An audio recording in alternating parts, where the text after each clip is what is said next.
late night video in Under the Wire. I received some excellent questions this afternoon. And one of them was about stand-up paddleboarding, SUP SUP, why it has become so popular, and maybe its origin story. Oops. And I don't know the answer, and I haven't had time to look it up. And that's just how it is today. But because I'm a rigid perfectionist, I'm going to make a video anyway and stick to my plan. And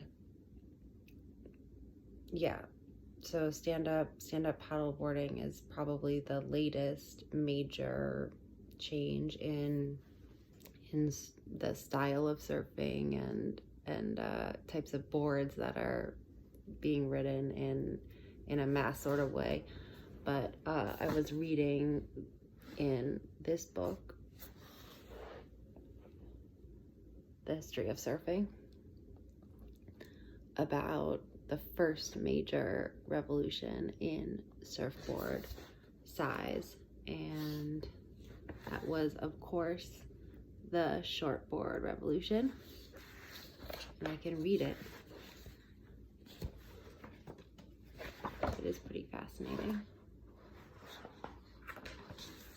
This is a coffee table book that many a Montauk home owns and probably gathers dust in many homes. Okay, here we go. It has always seemed a bit grandiose that any surfing era should be called a revolution, but the late 60s shortboard revolution was just that, in miniature at least.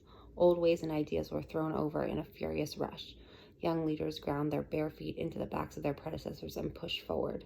Like most revolutions, it had an exciting, necessary, even righteous urgency that could, from other angles, also appear excessive, wasteful, and even silly.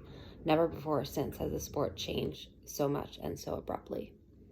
The shortboard revolution thundered across the surfing landscape for roughly 3 years, beginning in 1967, when a lot of other things were changing. It was really two distinct but conjoined movements, one equipment-related, the other cultural.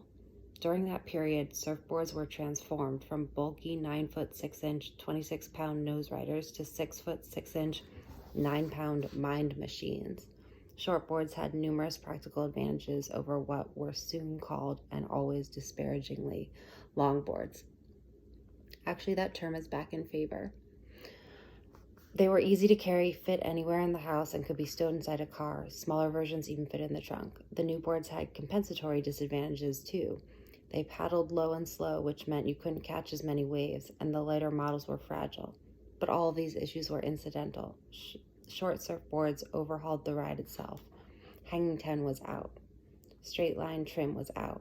Now it was all about fin-flexing bottom turns, roller coaster moves off the white water, and tucking yourself into the green room, otherwise known as the tube. Thank you for your question, caller. More on SUP in a future video.